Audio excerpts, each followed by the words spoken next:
जसं मी म्हटलं की पहिल्या अध्यायामध्ये भगवंत काहीही बोललेले नाहीये. त्या शिष्याकडून सगळं समजून घेतलेलं आहे.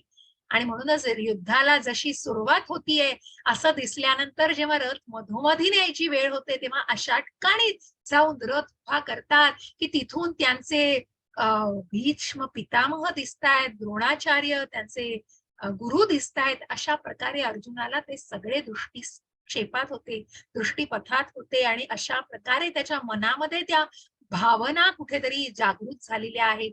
त्या प्रत्येक भावनांना भगवंतांनी आज पूर्णपणे समजावलेलं आहे की तू जो काही विचार करतो आहेस तसं नसून तू काय विचार केला पाहिजेस आणि योग्य ज्ञान काय आहे.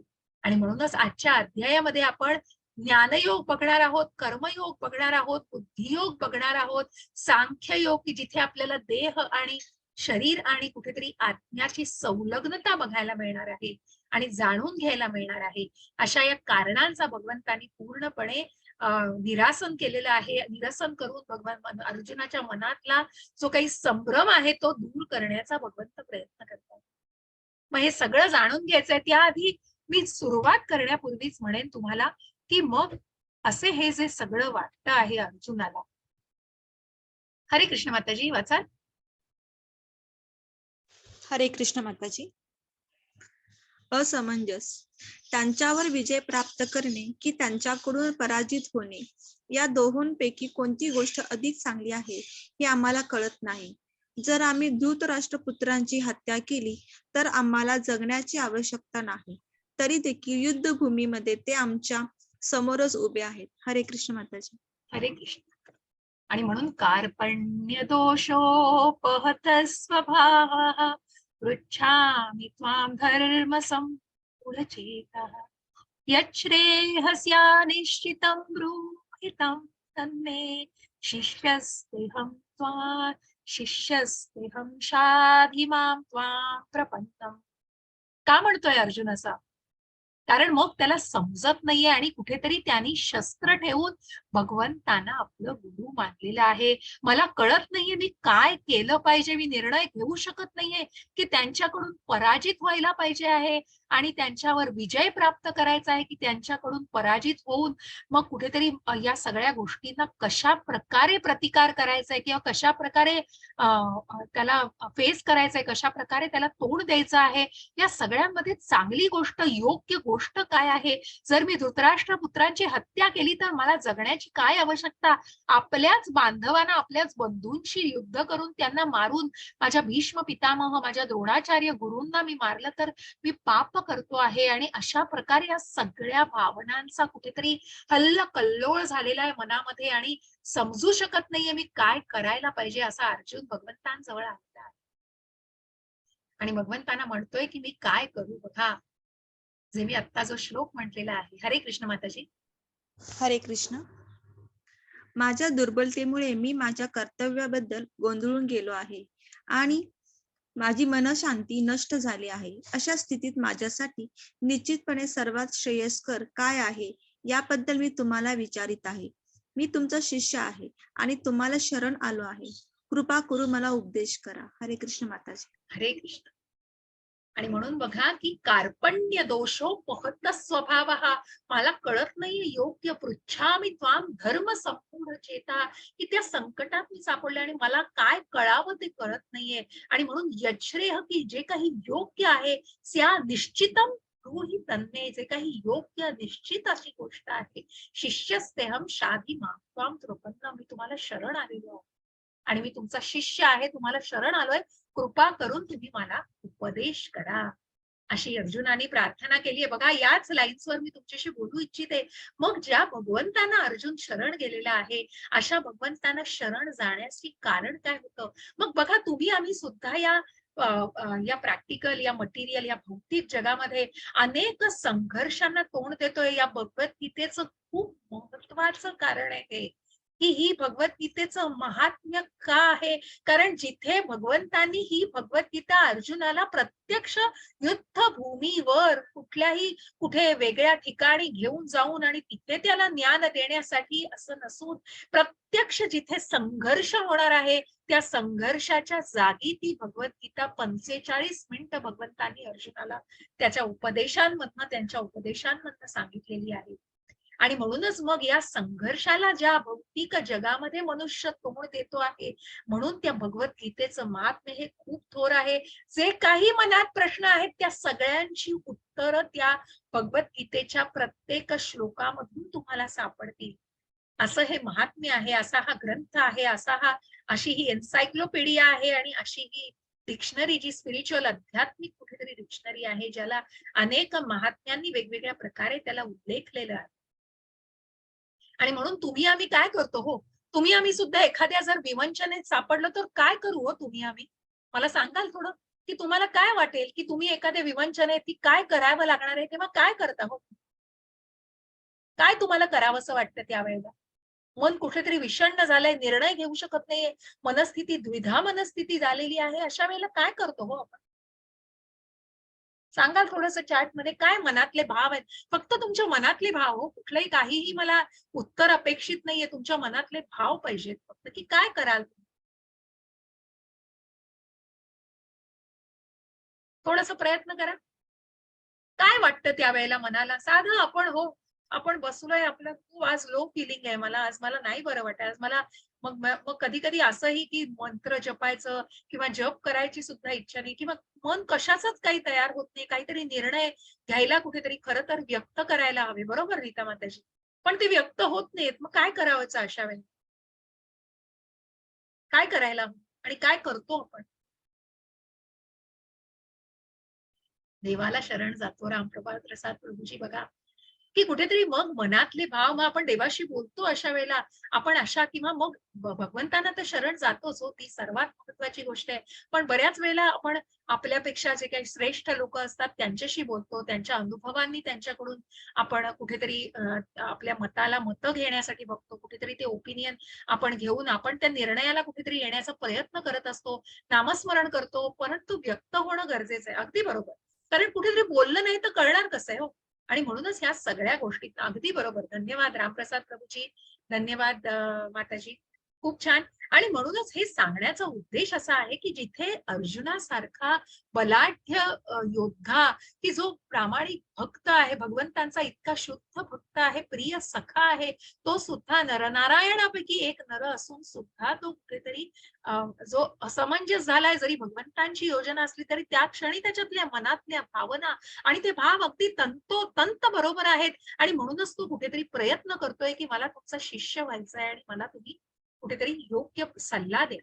अशाच प्रकारे आपण सुद्धा मग कुठेतरी शारीरिक, मानसिक या तत्वावर आपण कुठेतरी एखाद्या अनुभवी व्यक्तीला बोलतो, पण तिथे कुठेतरी लिमिट्स येतात बघा. जेव्हा आपण शारीरिक, मानसिक की माझ्यापेक्षा मोठी व्यक्ती आहे, मग माझ्यापेक्षा मनाने एक्सपिरियन्स कुठेतरी अनुभवी व्यक्ती आहे, की मी तुझ्यापेक्षा 10 पावसाळे जास्त बघितलेले आहेत हो. परंतु अनुभव हा शेवटी त्याच साच्यातनं आलेला असतो. पण त्याला कुठेतरी जेव्हा आध्यात्मिक जोड मिळते आणि म्हणूनच एक उत्तम आध्यात्मिक गुरुचं महत्व काय आहे, ते जाणून घ्यायचा प्रयत्न करा. आणि म्हणूनच इथे जो अर्जुन भगवंतांना शरण आलेला आहे, ज्यांनी भगवंतांना जाणलंय, त्याच्या मनात शंका नाहीच आहे काही त्यांच्याविषयी, परंतु त्याला जाणून घ्यायचं आणि जे काही प्रश्न उत्तर आहेत ते ज्ञान आपल्यापर्यंत पोहोचतंय. आणि म्हणूनच मग अशा वेळेला आपण ज्या उत्तम आध्यात्मिक गुरुचं मार्गदर्शन घेतो ते कुठेतरी सगळ्या 360 डिग्रीज मधून घेतो. सगळ्या अँगलनी ते बघितलं जातं, सगळ्या अँगलनी त्याचा विचार केला जातो, सगळ्या दृष्टिकोनातून त्याचा विचार केला जातो. मग शारीरिक, मानसिक, आध्यात्मिक या सगळ्या दृष्टिकोनातून कुठेतरी तो डिसिजन, कुठेतरी त्या निर्णयाला यायला आपल्याला खूप सोयीस्कर. आणि म्हणूनच मग त्या आध्यात्मिक गुरुचं महत्व जाणायचं आहे. मग प्रत्येक जण आपापल्या पद्धतीने या गोष्टीकडे बघत असतो. मग साधी गोष्ट हो, या आध्यात्मिक वर्गाला मी जाऊ की नको इथपर्यंत सुद्धा आपला डिसिजन असतो. कारण आपल्याला कुठेतरी कृष्ण कोण आहे? मग कृष्ण माहितीये का कुणाला? बघितलंय कोणी कृष्ण? का नाहीच बघू शकत हो तुम्ही. बाजूला येऊन कृष्ण बसले तरीही तुमची इंद्रिय तितकी सक्षम नाहीत की तुम्ही जाणू शकाल हे भगवंत आहे. कारण कुठेतरी आपली इंद्रिय सदोष आहे. आणि हेच कुठेतरी की जिथे आपण चुका करतो, आपली इंद्रिय सदोष आहेत, आपण फसवले जातो, आपण भ्रमात असतो, ही कुठेतरी माणसाची ही ही कुठेतरी काय म्हणतात ना त्याला, हे आपले वीक पॉइंट्स आहेत आणि कमजोरी आहे. ही कुठेतरी माणसाची फॅक्ट आहे, ही मनुष्याची कमजोरी आहे आणि ह्या गोष्टी ऍक्सेप्ट केल्या पाहिजे. या सगळ्या गोष्टी जाणून घेऊन ही जी इंद्रिय आहेत ही आपली सदोष इंद्रिय आहेत. कारण आपण आपला अंधार झाला तर आपण आपला हात पाय सुद्धा कधी कधी पटकन बघू शकत नाही. आपल्या डोळ्याच्या पापण्या सुद्धा आपण प्रत्यक्ष बघू शकत नाही. अशी बरीच लिमिटेशन्स आहेत हो आपल्या. म्हणून काही पण आपण डेफिनेटली पुढे जाऊन मी बऱ्याच गोष्टी सांगणार आहे. भगवंतांच्या ज्या क्वालिटेटिव्हली कशा प्रकारे आपण भगवंतांसारखेच आहोत आणि हा आध्यात्मिक स्वभाव कशा प्रकारे आपल्यामध्ये आहे हे जाणायचं आहे. पुढच्या अनेक अध्यायांमध्ये त्याचा उल्लेख येणार आहे. आणि मग आपल्याला हे जाणण्यासाठी जेव्हा आपण म्हणतो की मग आपण कृष्णाला जाणायचंय म्हणजे काय करायचं, जर आपली इंद्रिय पूर्णपणे सक्षम असतील तर आपण ते करू शकतो. पण नाही तर कशा प्रकारे भगवंताला जाणलं जातं त्याचा थोडासा मी उल्लेख करणार आहे. मग एखादा एक ड्राईव्ह वे असेल बरं का, मग त्या ड्राईव्ह वे वरती तुम्ही चाललेले आहात, तुम्हाला दूरवर अथंग पसरलेला समुद्र दिसतं. त्याच्या पुढे गेल्यावर बघा या चित्रातून, पुढे गेल्यानंतर थोडं पुढे गेल्यानंतर तुम्हाला काही झाडी झुडपं दिसतात. मग थोडं पुढे गेल्यानंतर त्या झाडांवरती बसलेला हा पोपट दिसेल. आणि म्हणून मग तुमची दृष्टी निर्दोषपणे परिपूर्ण असते. तेव्हा मी जे पाहतो ते कार्य करते याच्यावर माझा विश्वास बसतो. कारण जेव्हा ती परिपूर्ण असते पण ती तशी नाहीये. कारण कुठेतरी ती आपल्याला त्या दृष्टीने सुद्धा हळूहळू जेव्हा आपण त्या टप्प्यांवरती पुढे जातो आणि म्हणूनच या 3 टप्प्यांना आपल्याला कुठेतरी जाणायचंय. भगवंतांना जाणण्यासाठी हे 3 टप्पे कशा प्रकारे आहेत. मग भगवंतांना जाणतंय कोणीतरी ब्रह्म म्हणून. जो भगवंतांपासून आलेला प्रकाश, जे चैतन्य आहे, जी चेतना आहे, त्याला कोणीतरी ब्रह्म म्हणताय. मग एक शक्ती आहे, ही कुठेतरी विश्वाची शक्ती आहे असं बरेच जण म्हणतायत. मग पुढे जाऊन जे त्या झाडांना बघतात ते म्हणजेच भगवंतांना कुठेतरी परमात्मा, की ज्या ग्रहांवरून भगवंत या परमात्मा स्वरूपासारखे दिसतायत आणि तो परमात्म्याचं स्वरूप हे आपल्या हृदयामध्ये वसलेलं आहे. प्रत्येकाच्या हृदयामध्ये हा परमात्मा वसलेला आहे आणि त्याच्याही पुढे जाऊन जेव्हा तो पोपट दाणे खातोय हे जेव्हा जे काही बघू शकतात, पुढच्या टप्प्यावरती जातात, ते स्वतःला भगवंताला कृष्णाच्या रूपात जाणू शकतात. त्या भगवान रूपामध्ये ते कृष्णाचं मनमोहक असं बासरी हातामध्ये आहे आणि डोक्यावरती मोरपीस आहे, असं सुंदर मनमोहक असं जेव्हा भगवान रूप जाणू शकतात, तिथे तो संबंध प्रस्थापित होतो भक्त भगवंतामधला. आणि मगच तो भक्त भगवंतांना पुरेपूर जाणू शकतो आणि भगवंत काय आहेत याचा पुरेपूर त्याला निश्चितच कुठेतरी दृष्टांत होत असतो. आणि म्हणून या भगवंतांना जाणण्यासाठी जे भगवंत 6ही ईश्वर्यांनी संपन्न आहे, ज्यांच्याकडे सौंदर्याला काय कमी आहे हो, अत्यंत सौंदर्यवान असे भगवंत, की ज्यांचं मनमोहक असं श्यामसुंदर रूप आहे, श्रीमंती आहे, ज्यांच्याकडे काय तिन्ही लोकामध्ये जे श्रीमंत आहेत काय नाहीये भगवंतांकडे. तिन्ही लोकात जे प्रसिद्ध आहेत कुणाला माहिती नाहीये भगवंत. मग जे सामर्थ्य अनेक असुरांचा ज्यांनी वध केलेला आहे आणि या ज्ञानाची गंगा वाहतीये हो. भगवंत जे ज्ञान देत आहेत ते संपूर्ण आहेत. पूर्ण पूर्ण विदस्य ज्या ईशोपनिषदामध्ये म्हटलेलं आहे आणि म्हणूनच या पूर्ण पूर्ण असे आहेत भगवंत, ज्ञानाने परिपूर्ण असे. आणि ज्यांना हे सगळं असून कशाचाच मोह नाही, कारण सगळ्यापासून अलिप्त आहेत, अद्वितीय असे भगवंत आहेत, कारण संन्यास आहे सगळ्यापासून. आणि म्हणूनच असं हे जे ऐश्वर्य आहे भगवंतांचं, हे 6ही ऐश्वर्यांनी नटलेलं असं भगवंतांचं ऐश्वर्य आहे आणि या भगवंतांनी सर्व भक्तांना स्वीकारलेलं आहे. मग तो त्या ब्रह्म असो, परमात्मा असो, भगवान असो. मग याचा छोटासा उल्लेख करताना प्रभुपादांनी खूप छान उदाहरण दिलेलं आहे. मग ते आपल्याला छान तात्पर्यामध्ये वाचायला मिळेल, की मग एखादी व्यक्ती सकाळी उठते आणि म्हणते, वा, खिडकी उघडते आणि किती सुंदर प्रकाश पडलाय, की दिवस उजाडलाय, म्हणजे इथपर्यंत थांबतीये की बस दिवस उजाडला. मग पुढे जाऊन काही व्यक्ती त्या व्यक्ती अभ्यास करण्यामध्ये थोडस पुढे जातात, तेव्हा ते म्हणतात, हा प्रकाश कुठून येतोय ते तर बघूया. मग तो प्रकाश येणारा सूर्याकडे ते बघतात आणि त्याच्याही पुढे जाऊन जेव्हा कोणी सखोल अभ्यास करतायत, ते जाण्याचा प्रयत्न करतात, त्या सूर्याला जाणण्याचा प्रयत्न करतात. मग सूर्याचा अभ्यास करून सूर्यावर जाऊन या कशा प्रकारे आपल्याला प्रकाश मिळतोय तितक्या टप्प्यापर्यंत जाण्याचा ते विचार करतात. आणि म्हणूनच मग प्रभुपादांनी सांगताना सांगितलंय की या भगवंतांना जाणणं हे कशा प्रकारे भगवंतांनी सर्व भक्तांचा स्वीकार केलेला आहे आणि अशा या भगवंतांनी या ज्ञानाची गंगा आपल्या पुढे उघडलेली आहे आणि या ज्ञानाचा प्रवाह वाहतोय, खजिना उघडलेला आहे की ज्या ज्ञानातून आपल्याला पूर्णपणे प्रात्यक्षिक प्रॅक्टिकल ज्ञान भगवंतांनी भगवद्गीतेतून सांगितलंय की या भौतिक जगामध्ये ज्या संघर्षांना तोंड देतो आहे, मग सगळी सुख उपभोगताय, दुःखांना सामोरे जात आहे, पण जगायचंय कसं, कशा प्रकारे या गोष्टींना जाणायचंय. आणि म्हणूनच अर्जुनाच्या माध्यमातून अर्जुन जो प्रथम श्रोता आहे त्याच्या सगळ्या कारणांना भगवंतांनी जाणून घेऊन त्याला उत्तरं दिलेली आहेत. आणि म्हणून अशा प्रकारे आपण 2.11 ते 30 याच्यामध्ये भगवंतांनी पहिल्या कारणाला की अर्जुनाच्या मनामध्ये जे काही करुणा आहे आपल्या बंधूंबद्दल त्याच्याबद्दल भगवंत सांगतायत. देहिनोऽस्मिन् यथा देहे कौमारं यौवनं जरा तथा देहांतर प्राप्तिर्धीरस्तत्र न मुह्यति. हरे कृष्ण माताजी. हरे कृष्ण माताजी. ज्याप्रमाणे देहधारी आत्मा अविरतपणे या देहात बालपणापासून तारुण्यात आणि तारुण्यातून म्हातारपणात जात असतो, त्याचप्रमाणे मृत्यूनंतर जीवात्मा दुसऱ्या देहामध्ये प्रवेश करतो. अशा स्थित्यंतरामुळे धीर मनुष्य गोंधळून जात नाही. हरे कृष्ण माताजी. हरे कृष्ण.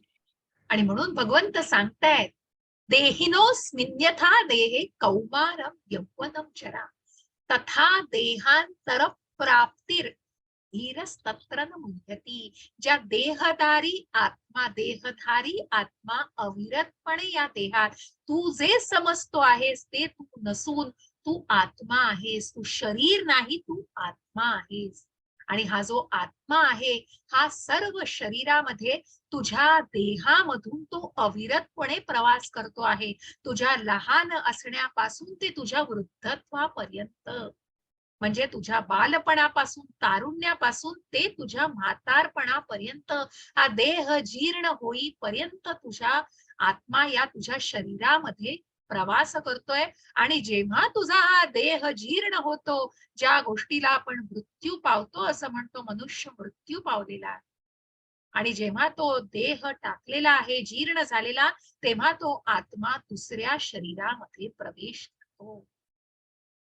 आणि म्हणूनच अशा स्थित्यंतरामुळे, अशा बदलामुळे त्या आत्म्याला त्याचं काहीच वाटत नसतं. आणि जी व्यक्ती, जो जीवात्मा हे जाणतो, तो धीर मनुष्य या बाबतीत गोंधळून जात नाही. जे तुला वाटतंय की या शस्त्रांनी आणि या सगळ्या आयुधांनी तू ज्यांना मारणार आहेस, त्या सगळ्यांचा देह फक्त जाणार आहे. देहरूपी जे काही पृथ्वी, आप, वायू, अग्नी आणि पाणी या सगळ्यांनी बनवलेलं, पंचमहाभूतांनी बनलेलं शरीराचा फक्त नाश होणार आहे, परंतु तो आत्मा अमर आहे, अविनाशी आहे. आणि म्हणूनच तू गोंधळून जाऊ नकोस. आणि हा आत्मा काय आहे? हा आत्मा अत्यंत सूक्ष्म आहे, अत्यंत सूक्ष्म, की जो केसाच्या टोकाच्या एकाच 10,000 इतक्या भागा एवढा सूक्ष्म आहे. तो आपल्या अशा कुठेतरी सदोष असलेल्या इंद्रियांना, आपल्या डोळ्यांना तो दिसू शकत नाही. अशा या आत्म्याचे गुणधर्म काय आहेत? नैनम छिन्नन्ति शस्त्राणि नैनम दहति पावकः न चैनम क्लेद्यन्त्यापो न शोचयति मारुतः. हरे कृष्ण माताजी. हरे कृष्ण माताजी. या आत्म्याचे कोणत्याही शस्त्राद्वारे तुकडे करता येत नाही, अग्नीद्वारे त्याला जाळता येत नाही, पाण्याद्वारे त्याला भिजवता येत नाही, तसेच वाऱ्याने त्याला सुकवताही येत नाही. हरे कृष्ण माताजी. हरे कृष्ण. जसं हे शरीर मग त्या बालपणातून तारुण्यात जात आहे, तारुण्यातून वृद्धत्वात जात आहे, त्या शरीरामध्ये शारीरिक बदल होत आहेत, पण त्या आत्म्याला त्याचं काहीही सुख दुःख नाही, आश्चर्य वाटत नाही. त्या आत्म्याचे गुणधर्मच असे आहेत की कुठल्याही शस्त्राद्वारे त्याला कापता येत नाही, त्याचे तुकडे करता येत नाही, त्याला अग्नीद्वारे जाळता येत नाही, त्याला पाण्यातही भिजवता येत नाही आणि त्याला वाऱ्यानेही सुकवता येत नाही. असे हे आत्म्याचे गुणधर्म आहेत. आणि म्हणूनच तू शरीर नसून आत्मा आहेस. या आत्मसाक्षात्कारी भावनेकडे कुठेतरी स्वतःला वळव. आणि म्हणूनच तू जेव्हा देह नसून आत्मा आहेस ही गोष्ट जाणशील, तेव्हाच तुझ्यातली ती करुणा तू घालवू शकशील. तुझ्या भावनांना तू कुठेतरी आवेग आणू शकशील, त्या भावना कुठेतरी थांबवू शकशील, कारण तू जाणू शकशील तू काय आहेस, खरी परिस्थिती काय आणि खरं तू काय आहेस. आणि म्हणून या करुणेचं कारण सांगताना भगवंतांनी हा देह आणि आत्म्याची संलग्नता सांगितलेली आहे. देह नसून तू आत्मा आहेस. या आत्म्याला कुठलंही सुख दुःख नाही. आत्म्याला ना कापता येत, ना चिरता येत, ना तुकडे करता येत, ना जाळता येत, ना ओलं करता येत, ना वाढवता येत. असे याचे गुणधर्म आहे. हा अविनाशी आत्मा आहे. मग दुसरं कारण काय, तर आनंद वाटत नाही हो अर्जुनाला. कारण आपल्याच बांधवांशी, आपल्याच बंधूंशी युद्ध करून जिंकण्यामध्ये काय आनंद आहे. त्याच्या मनातल्या भावना तर योग्य आहेत, परंतु त्याला कशा प्रकारे भगवंत म्हणतायत बघा. अवाच वादांश बहुपदिशन्ति तवाहितः निंदस्तत्व सामर्थ्य ततो दुःखतरम दुःखिम. हरे कृष्ण माताजी. हरे कृष्ण. तुझे शत्रू अनेक अपमानास्पद शब्दांत तुझे वर्णन करतील आणि तुझ्या योग्यतेचा उपहास करतील. याहून अधिक दुःखकर असे तुला काय आहे. हरे कृष्ण माताजी. हरे कृष्ण.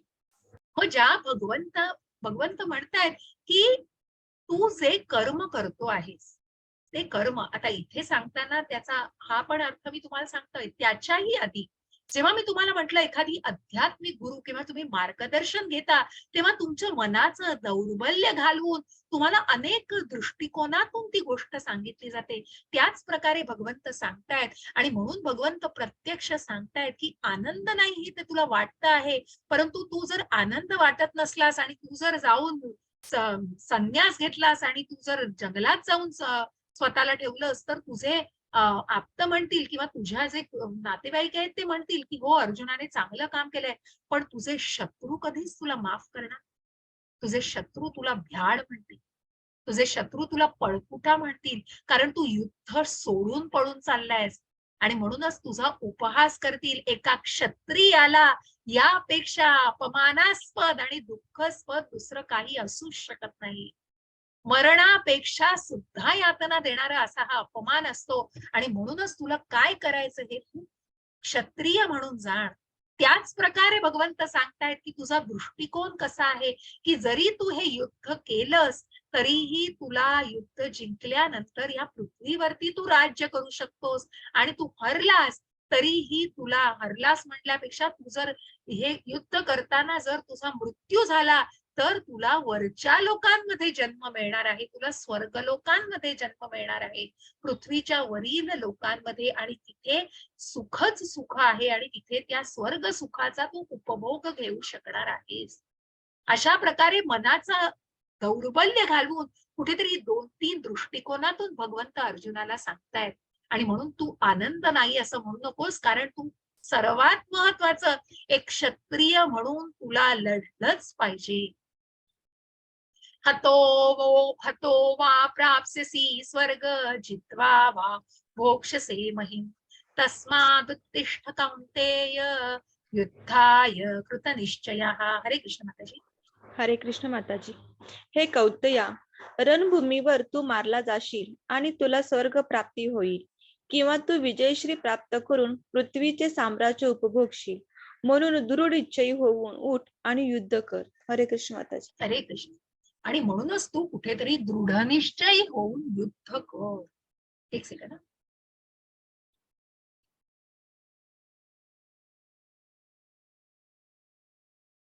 कारण त्याला जसं मी म्हटलं की तू मारला गेलास तरी तुला स्वर्ग प्राप्ती होणार आहे, आणि तू जर जिंकलास तर तुला या पृथ्वीवर राज्य करायचंय. त्यामुळे तू आनंद उपभोगणार आहेस तसाही. म्हणून तू दृढनिश्चयाने उठ आणि युद्ध कर. मनाचं दौर्बल्य घालवण्याचा प्रयत्न करतायत भगवंत अर्जुनाच्या. आणि म्हणून त्याला समजावतायत की जे तू विचार करतोयस तसं नसून तू अशा प्रकारे विचार कर. प्रभुपादांनी सांगितलंय. म्हणूनच प्रभुपाद अनेक गोष्टींना प्रभुपादांनी इतक्या वेगवेगळ्या प्रकारे, भगवद्गीतेमध्येच आपण भगवद्गीता एकदा, दोनदा, तीनदा, 4 वेळा, तरी तुम्हाला ती वेगवेगळ्या दृष्टिकोनातून जे ज्ञान देत असते त्याला काहीही तोड नाहीये. कारण तुमचं वेगवेगळ्या स्वरूपामध्ये तुमचा कुठेतरी प्रगत होत असतं आणि तुमचं ज्ञानामध्ये भर पडत असते. तुम्ही त्याच गोष्टीला त्या दृष्टीने बघू शकता आणि कुठेतरी तुमचं मनसामर्थ्य वाढवण्याचा तो अतिशय सुंदर असा मार्ग असतो. आणि म्हणूनच प्रभुपादांनी तात्पर्यामध्ये इतक्या सुंदर गोष्टी लिहिलेल्या आहेत की जेणेकरून अनेक गोष्टींच्या अशा प्रकारे त्यांनी मार्गदर्शन केलेलं आहे की आपल्याला तीच गोष्ट वेगवेगळ्या प्रकारे वेगवेगळ्या दृष्टिकोनातून अत्यंत आध्यात्मिक मार्गाने अशी सांगितली जाते की ज्याच्यामुळे ती आपल्याला पूर्णपणे खात्री लायक बनू शकते. आणि म्हणूनच भगवंत प्रभुपादांनी खूप सुंदर असे उपमा दिलेले आहेत आणि उदाहरणं दिलेली आहेत. मग तिसरं कारण म्हणतायत अर्जुन की मला पाप वाटतंय, मी जे काही करणार आहे ते पापी आहे वाटतंय. मग पाप कशाचं वाटतं?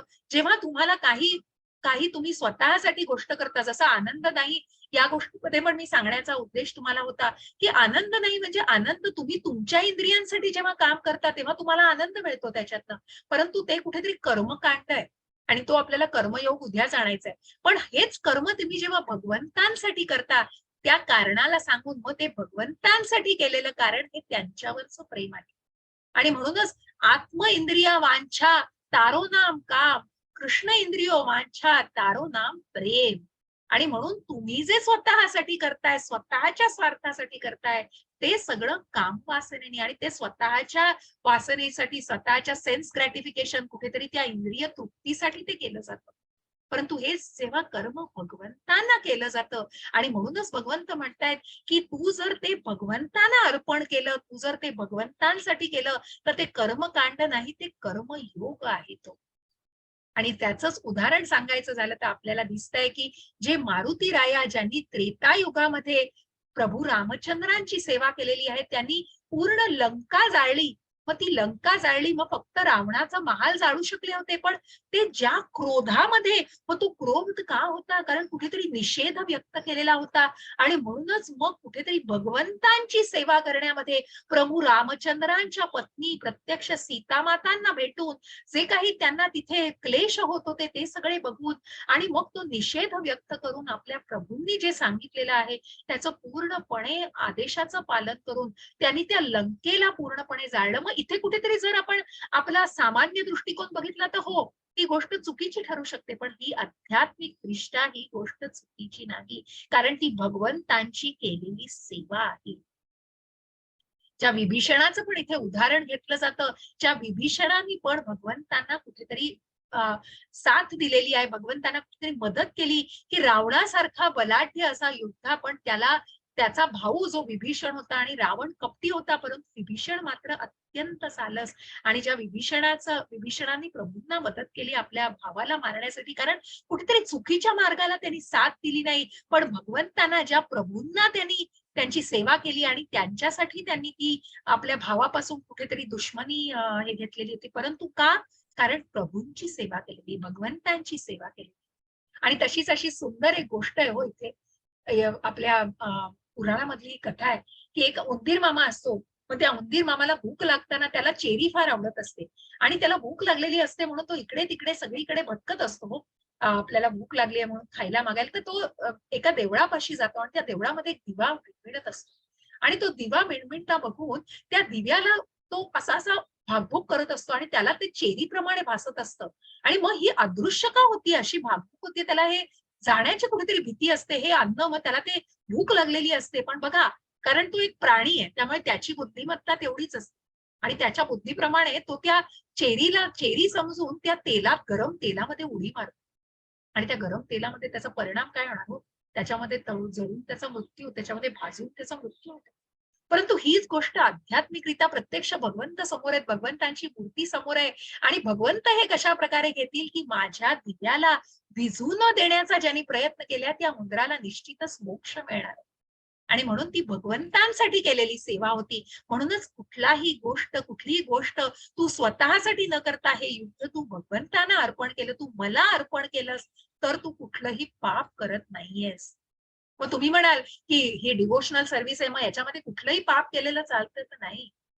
हे खूप महात्म्य, कुठल्याही गोष्टीला कॉपी करू नका, ती गोष्ट जाणून घ्या. म्हणून सामान्य माणसाने ते नीट जाणून घेतलं पाहिजे, की मग ही पापी भावना पण तुम्ही त्या भक्ती मार्गामध्ये कुठल्याही चुकीच्या गोष्टीला करू नका. कारण ती गोष्ट तुम्ही जेव्हा साधू, शास्त्र आणि गुरु यांना व्हेरीफाय करून, यांना जाणून तुम्ही ती केली पाहिजे. एका उत्तम गुरुच्या मार्गदर्शनाखाली, एका शास्त्राचा अभ्यास करून, साधू शास्त्र म्हणजे या सगळ्याला जाणून तुम्ही ते कर्म केलं तर ते कर्म उत्तम मानलं जातं. म्हणून गुरु, साधू आणि शास्त्र हे चेक पॉइंट्स आहेत त्याचे. तुम्ही म्हणाल काहीही केलंय म्हणून कृष्णाच्या सेवेमध्ये मी ते केलंय असं चालणार नाही. आणि म्हणूनच त्या गोष्टीला जाणून घेण्याचा प्रयत्न करा. हा जो दृष्टिकोन आहे हा अत्यंत महत्वाचा आहे. आणि मग जो चौथं कारण आहे की पारिवारिक परंपरेला कुठेतरी धोका आहे. मग आता तुम्ही अजून एका कारणावर, मी आधीच्या कारणावर थोडीशी पुन्हा येते. जेव्हा मी तुम्हाला सांगते तुम्ही शरीर नाही आत्मा आहात, आणि मग एकीकडे भगवंत सांगतायत की तू एक क्षत्रिय आहेस. बघा, क्षत्रियाने युद्ध टाळलं नाही पाहिजे. मग क्षत्रिय म्हणजे काय? ती शरीर क्षत्रिय आहे. मग हो, जेव्हा भगवंतानी असं कुठेही लिहून ठेवलेलं नाही की तुम्ही तुमचं कर्म टाळा, की तुम्ही तुम्ही रिटायर झाल्यावर, तुम्ही म्हातारे झाल्यानंतर तुम्ही काही करू नका, भगवंत तुमची काळजी घेतील, असं कुठेच कुठल्याही ग्रंथामध्ये आणि भगवद्गीतेमध्ये सांगितलं नाहीये. भगवंत म्हणतायत तुम्ही तुमचं कर्म करा. मग हा जो देह आहे तो आहे, पण तुम्ही त्या देहधारी भावनेला चिकटून राहू नका. त्या सगळ्या इंद्रिय तृप्ती या वासनेमध्ये राहू नका. म्हणून भगवंत म्हणतायत की त्याच्याशी कुठेतरी इतकी इतकी इन्व्हॉल्वमेंट तू करू नको, इतकी कुठेतरी त्याबद्दलच्या वासना तू ठेवू नकोस. परंतु निश्चितच तू तुझं कर्म केलं पाहिजे. एक क्षत्रिय आहेस आणि एक क्षत्रियाला युद्ध टाळून चालणार नाही. म्हणून तू दृढ निश्चयाने उठ आणि युद्ध कर. हे जाणून घ्या. कारण कुठेतरी 2-3 वाक्य आपल्याला कॉन्ट्राडिक्टरी होऊ शकतील. जर तुम्ही त्याचा सखोल जेव्हा अभ्यास कराल तेव्हा तुमच्या मनात हे प्रश्न निश्चित येतील आणि म्हणूनच त्याची उत्तरं मी तुम्हाला द्यायचा प्रयत्न केला. कारण हा जो दृष्टिकोन आहे आणि भगवंतांनी जो उपदेश केलेला आहे तो पूर्णपणे जाणण्याचा प्रयत्न करा. मग या पारिवारिक परंपरेला धोका कधी होईल? जेव्हा ज्याने आपलं कर्म टाळलं आहे. प्रत्यक्ष भगवंत जिथे आपल्याला दिसताय तो चित्रामध्ये, ज्यांनी गोवर्धन पर्वत उचलून धरलेला आहे आपल्या 7व्या वर्षी, आपल्या या 7 वर्षाच्या वयामध्ये त्यांनी 7 दिवस गोवर्धन पर्वत त्या आपल्या करंगळीवर उचलून धरलाय. कारण त्या भगवंतांना काय कठीण होतं हो. पण त्या भगवंतांनी ज्यांचं ऐश्वर्य आपण आता बघितलं, सामर्थ्य, श्रीमंती, ज्ञान आहे, संन्यास आहे, सौंदर्य आहे, अशा सगळ्या गोष्टींना आपण जाणलेलं आहे.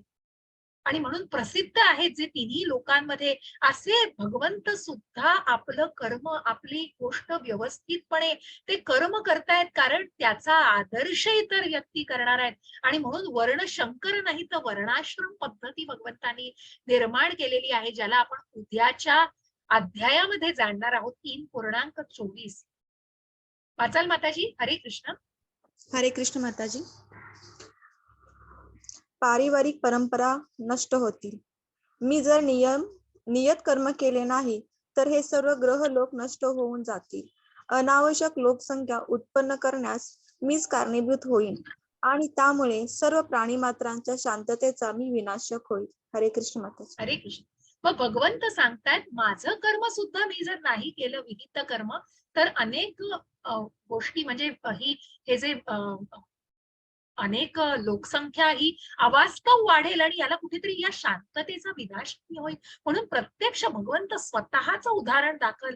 हे त्यांना काय कर्म करायची कुठली गरज आहे, परंतु भगवंत हे उदाहरण स्वतःच्या देत आहेत. आणि म्हणूनच प्रत्येक व्यक्तीने जर आपला यज्ञ, आपलं विहित कर्म जर उत्तम प्रकारे पार पाडलं, म्हणून त्या वर्णाश्रम पद्धतीला आपण उद्या जाणणार आहोत की ते वर्ण काय आहेत आणि आश्रम काय आहेत, की कशा प्रकारे मग जो ब्रह्मचार्याश्रम असतो, गृहस्थाश्रम आहे, संन्यासाश्रम आहे आणि वानप्रस्थाश्रम आहे, ही कुठेतरी आध्यात्मिक आश्रम अशी ही कुठेतरी सेग्रिगेशन आहे, त्याची विभागणी केली आहे. आणि वर्ण कसं तर चातुर्वर्ण, जिथे ब्राह्मण, क्षत्रिय, वैश्य आणि शूद्र त्यांच्या कर्मानुसार विभागले गेले.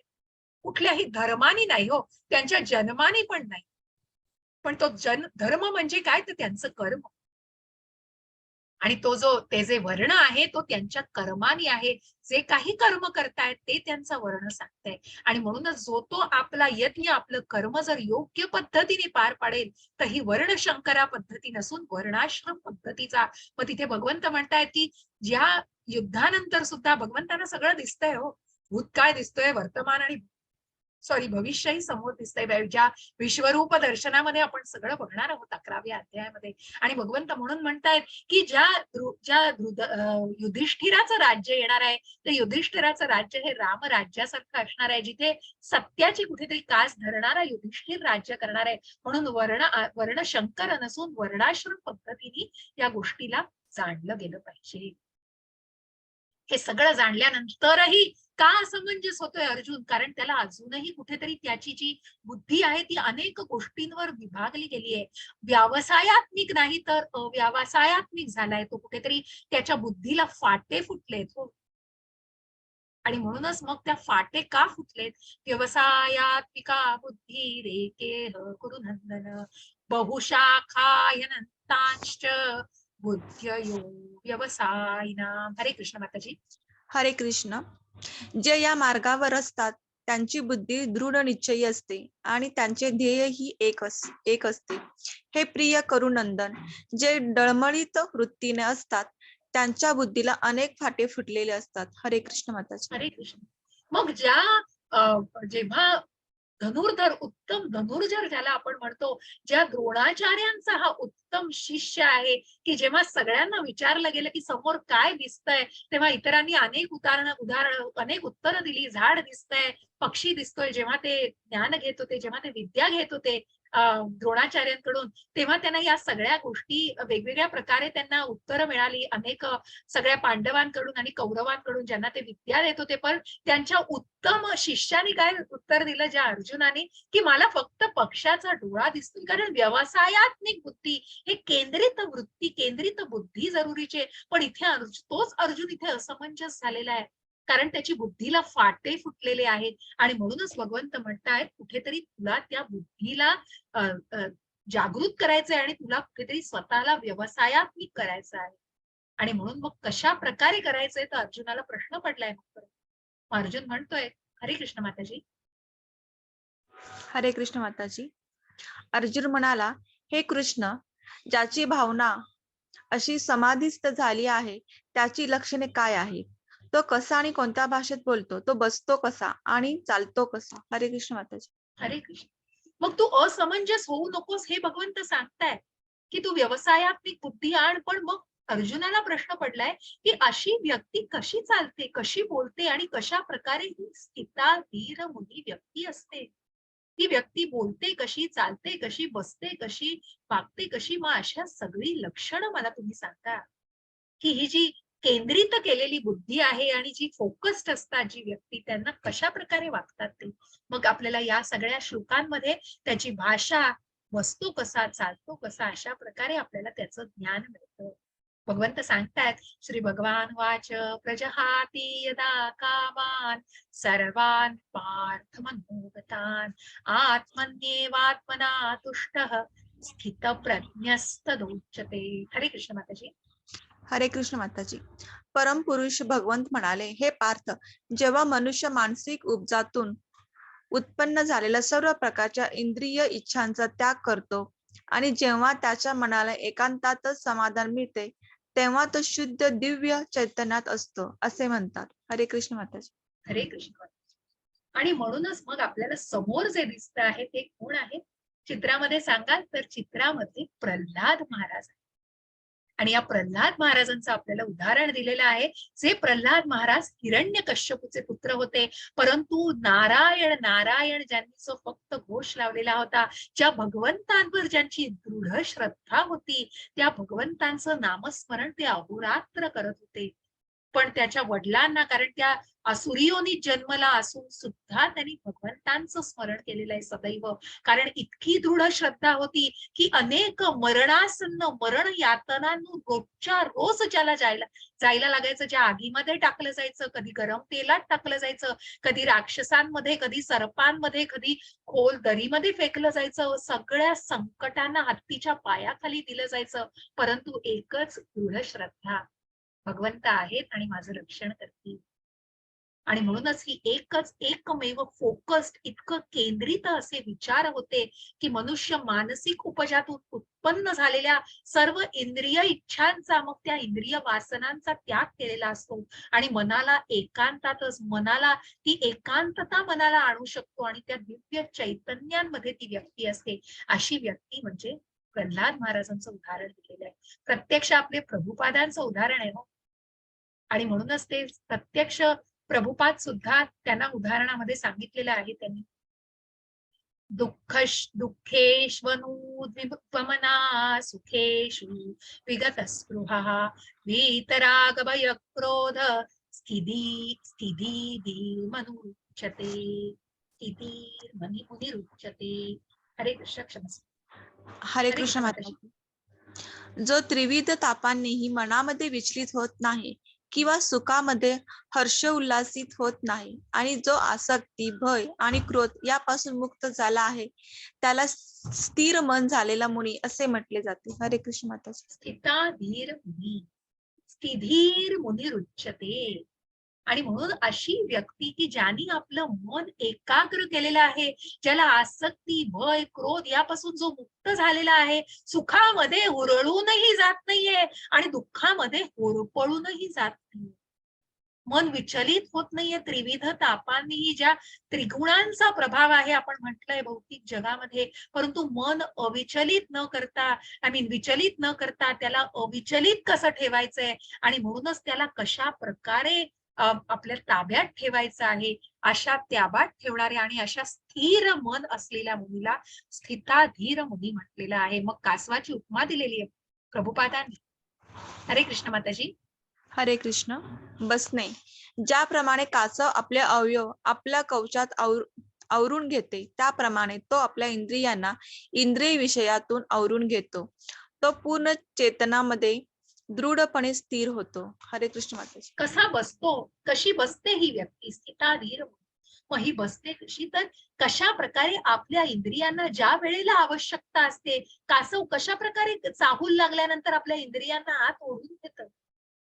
कारण जसं आपण म्हणतो की या भौतिक जगामध्ये अनेक प्रकारची लोक आहेत, मग चांगली, वाईट, विकृत, वेगवेगळ्या प्रकारची. भगवंत अनेक पुढच्या अध्यायामध्ये पण उल्लेख आहे की मग तुला काळजी घ्यायची आहे तुझी आणि तुला सावध राहायचंय. त्याचप्रमाणे कुठेतरी काहीतरी जर जाणवलं तर कासव कशा प्रकारे आपली इंद्रिय आत ओढून घेतं आणि त्याच प्रकारे तो स्थिताधीर मुनी पण आपल्या इंद्रियांना कुठेतरी इंद्रिय विषयांच्या वासनांपासून रोखून धरतो आणि आवरून घेतो, त्याला स्वतःला पूर्ण चेतनेमध्ये दृढ करतो.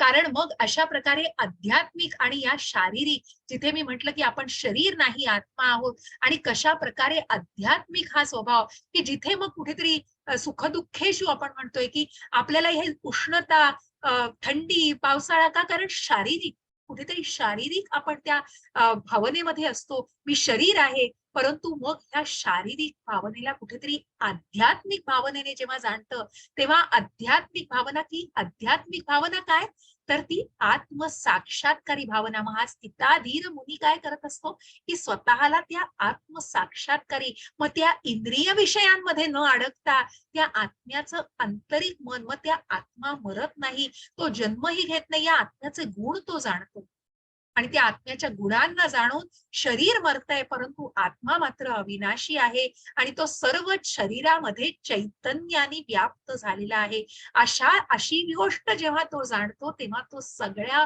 परिस्थितीमध्ये स्वतःला सहनशील ठेवू शकतो. असा हा स्थिताधीर मुनी आहे. अशा या स्थिताधीर मुनीचं ते वर्णन केलेलं आहे. पण मग इतकं सगळं होतंय, अर्जुनाला हे सगळं कळतंय, अर्जुन म्हणतोय की भगवंतानी हे सगळं जाणून घेतलंय अर्जुनानी, पण तरीही अर्जुनाला प्रश्न पडतोय की हे सगळं जाणून 10 पावलं पुढे गेल्यावर अध्यात्मात मग पुन्हा का मनुष्य या विषयामध्ये अडकतोय, का मनुष्य मनुष्य मार खातोय, का मनुष्य अधःपतनाला जातोय? त्याचं कारण काय?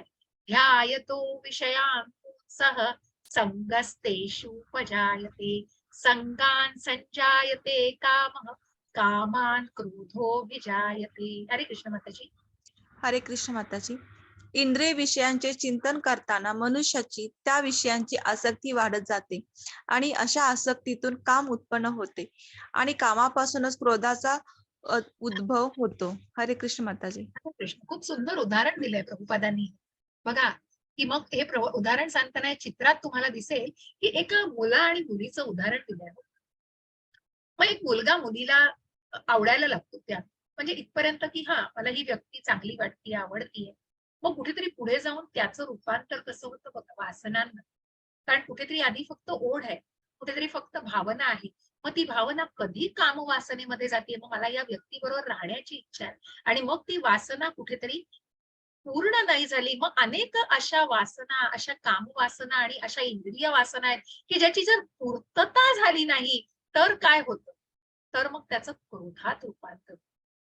इंद्रिय विषयांचं जे चिंतन केलं जातं, मग मनुष्य इंद्रिय विषयांना, की मग कुठेतरी माझ्याकडे साड्या आहेत, तो 10 साड्या आहेत कपाटामध्ये, पण मला उद्या लग्नाला जायचंय तर मला साडी घ्यायला पाहिजे.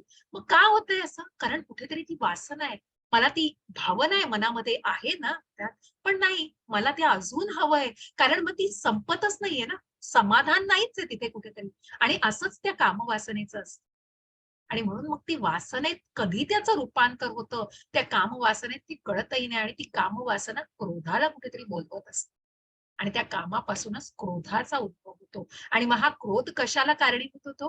क्रोधात भवति सम्मोहा, सम्मोहात स्मृतिविभ्रमः, स्मृतिभ्रंशात बुद्धिनाशो, बुद्धिनाशात प्रणश्यति.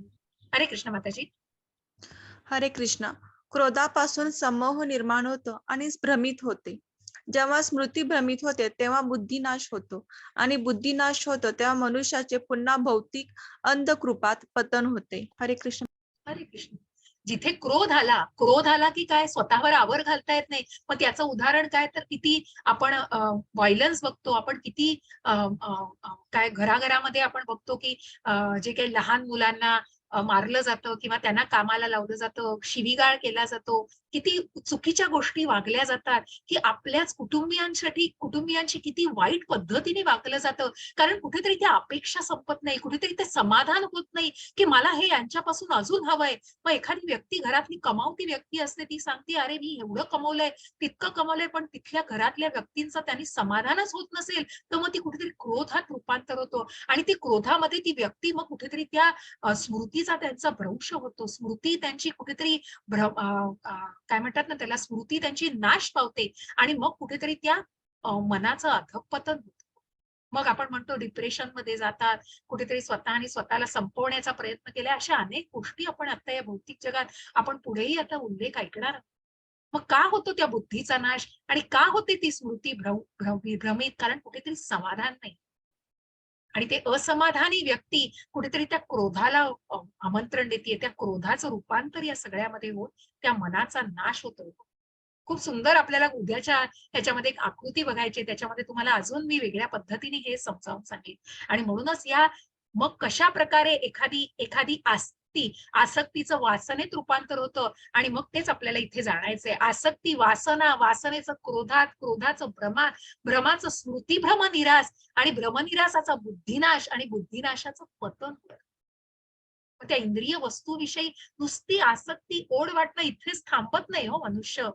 ती वासना कुठेतरी तर स्टेटस सिम्बल आपण म्हणतो ना की मला ते केलं पाहिजे, प्रतिष्ठा, त्या खोट्या प्रतिष्ठेअभावी कुठेतरी वासना मनामध्ये येते, आणि मग ती वासना पूर्ण होत नाही गेली तर त्याचं कुठे रूपांतर क्रोधात. मग भ्रम होतोय, मग स्मृतीचा सगळा नाश होतोय, आणि मग ती बुद्धिनाश होऊन कुठेतरी स्वतःला संपवण्याचा आणि मग त्या अधःपतनाचा मार्गाला लागते. व्यक्ती काहीही कार्य करू शकते मग त्या गोष्टीचं, त्या त्या मनस्थितीमध्ये राहते. अशा प्रकारे आपण त्या गोष्टी जाणल्या तरी आपण का पडू शकतो? स्थिताधीर मुनी आपण जाणतोय, कळतंय, पण वळत नाहीये. का वळत नाहीये? कारण त्याचं कारण हे, त्याचं कुठेतरी समाधान होत नाहीये. क्रोधाचं रूपांतर त्या सगळ्या बुद्धिनाशामध्ये होतं. पण याच्याच पुढे जाऊन भगवंत सांगतायत हरे कृष्ण माताजी, ही शेवटची हरे स्लाइड आहे. येस. हरे कृष्ण माताजी. चालणे. पण आसक्ती आणि अनासक्ती यापासून मुक्त असणारा आणि स्वातंत्र्याच्या नियामक तत्वानुसार इंद्रियांना नियंत्रित करण्यामध्ये समर्थ असणारा मनुष्य भगवंताची पूर्ण कृपा प्राप्त करू शकते. हरे कृष्ण माता. बघा, अशी व्यक्ती जी प्रभुपाद आपल्याला दाखवले प्रत्यक्ष काय केलं नाही हो प्रभुपादांनी. इथे आले की ज्यांनी विलायतीमध्ये जाऊन परदेशामध्ये जाऊन हिप्पी लोकांचं जिथे सामान्य मनुष्य उभाही राहू शकणार नाही अशा प्रदेशांमध्ये ते गेले.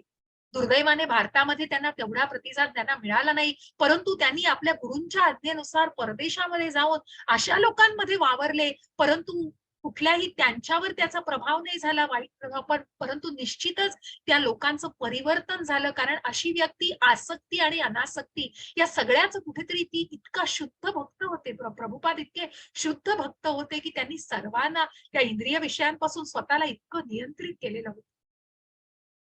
आणि ते तिथे गेले परदेशामध्ये तरी कोणीही नव्हतं हो त्यांना तिथे अगत्य त्यांचं स्वागत करायला. एकटी व्यक्ती होती प्रभुपाद अशी की ज्यांनी अगदी अगदी आपण म्हणतो ना की मुळापासून सगळी त्या कृष्ण भावना भावित कर्माला मुळापासून सुरुवात केलेली आहे. प्रत्येकाच्या मनात ती भावना दृढ करण्याचा जो अविरत प्रयत्न त्यांनी केला आणि त्या प्रयत्नांना त्यांना पुढे पुढे साथ मिळत गेली आणि तेच कार्य पुढे चालत गेलं. असे हे स्थिताधीर मुनी म्हणजे आपले प्रभुपाद आहेत, त्यांचं उदाहरण दिलेलं आहे. इति द्वितीयोध्याय समाप्तः. इथे आपण अध्याय संपवतोय. दुसरा अध्याय समाप्ती झालेली आहे. मी रेकॉर्डिंग थांबवते. कुणाला काही प्रश्न असतील